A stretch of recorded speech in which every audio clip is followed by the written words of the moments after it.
Alright, so welcome back, ladies and gentlemen, to the Chupacabra Tutorials channel. I'm your host, Larry, and today I'm going to show you the process that you go through when you migrate from the legacy version of GTA Online to the new GTA Enhanced. So the new version of GTA is GTA Enhanced, and when you first log in to the game, it's going to ask you whether or not you want to migrate your existing profile over to their new system.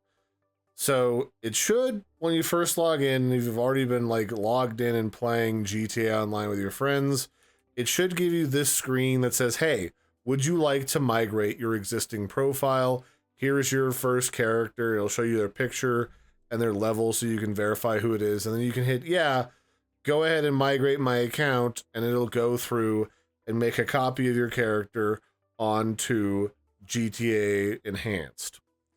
Now, once you do that, it'll carry over all of your achievements and everything, so your GTA Enhanced will have your achievements from single player and from multiplayer, so you don't lose any of that, and then you can select which one of your characters you want to load up and play as in the main game.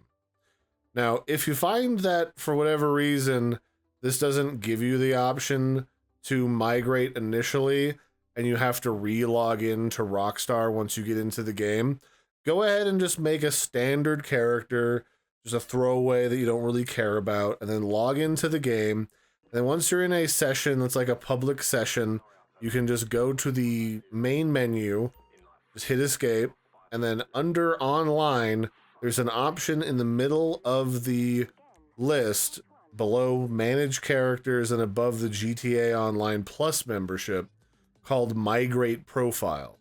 This will allow you to migrate your existing profile over manually and then erase and write over the throwaway character that you made in order to get back your main character. Now, it's worth noting that you cannot migrate a character more than once. Like, once you migrate your profile, it's migrated, that's all you get. So be careful with that. It'll tell you an alert too if you've already migrated it, that it's already been done, and it won't be able to happen again. And then forever after, your GTA Enhanced profile and your GTA Legacy Edition will be completely different, and those characters will level and do stuff independently of each other and be different, even though they're technically the same character. And if you have any other issues with the GTA Online migration process, you'll have to contact Rockstar support to get things squared away and fixed, because, you know, it's Rockstar. Stuff gets broken in translation, especially when they just released a new system onto PC. So that'd be it for this one, ladies and gentlemen. I've been your host, Larry. Don't forget to like and subscribe, and I'll catch you next time. Bye, everybody, and have a good one.